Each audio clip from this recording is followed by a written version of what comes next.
The world empires, from the Assyrian to the Egyptian to the Babylonian to the Grecian, and right on down to the Medo-Persian, the Grecian, and the Roman Empire, were all world empires. They ruled the world. The Roman Empire, even though it does not rule the world, and it ended clear back there after Christ, yet God uses it prophetically that the spirit of the one world government by the man like Nebuchadnezzar and those who ruled in these empires and the pharaohs who ruled the world, that spirit will continue on down and will be manifested in the Antichrist, who will and has always wanted this world and to be the ruler of it. Did he not in Matthew, when he took Christ up on the mountain, said, I'll give you all the kingdoms? In Satan's eyes, he rules this world. And I want to ask you something.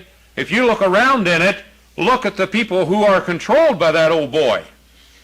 Look at the kids that he's wiped out on drugs. I'd say he's had a pretty good feast day, wouldn't you? I'd say he's had a holiday. Look at the professional athletes that have been buried now because of drugs. And he wants you. He'll get you if he can. He wants you. He wants to rule this world, but not in peace. He only lies to you about peace, but he rules it in total destruction. How many times have you been, as a teenager, told, hey, man, if you really want to live it up, boy, let's take a little crack. Or, man, if you want to feel like you've never felt before, let's take a little joint here of marijuana. Eh? Have you ever had that projected to you? Wonderful!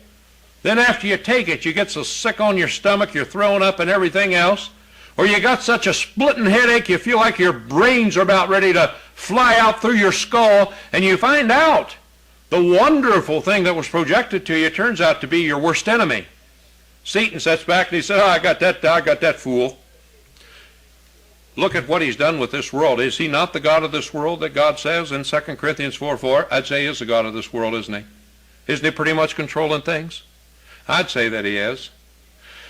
We can't even come up with enough laws to pass to say this great country of the United States of America when we have our flag. We don't even know what to do to keep a nut out here that doesn't love this country from taking the flag and lighting a match to it and burning it.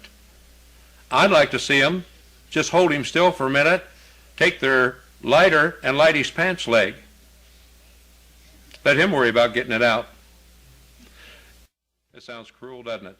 But I think it's crueler of them burning the flag I love, destroying the country I was fortunate enough to be born in, wipe out the liberty that I have and turning it into lasciviousness and burning the flag that grants them the privilege to live in such a great country as this. I think the God of this world's having a feast day, don't you?